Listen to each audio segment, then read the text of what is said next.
Mga ka-sexy, update nga sa napulot kong koteng. Ayan, pinapaputulong ko na siya ng kuko sa aking anak para walang bayad. May bayad kasi sa sa anong tawag doon?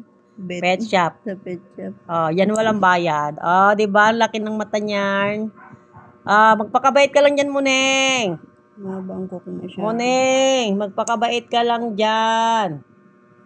Ang ganda ng pusa Sana all ang ganda. Meng, abay din Ganda yata ng may mata niya, no? kulay blue. Meng. Dedeworm ko yun mamaya. Meng. Hoy, huwag ka magtago. Hoy, ganda ng mata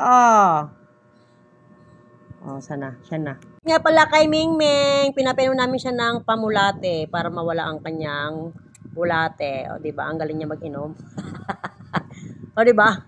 Ang galing ni Mingming mag-inom. O, ang hirap pa inumin. Ayaw. Hoy! Konti na lang. Inom! Ay, naku, kayo na umiinom ka ngayon. Ayaw mo na. Ay, sus, Ginoo, napakalikot. Ay, sus, Mariusep. Ang kulit, yan. Yan na sa higaan namin, si Muneng. Sarap buhay. Diba? Dati na sa lansangan yan. Ngayon, nandiyan na yan sa may puwit ko. Nandun na sa may puwitan ko. Wow, sarap ng buhay. Parang sanggol lang, Meng! Hoy! Ano naman eh. Muneng!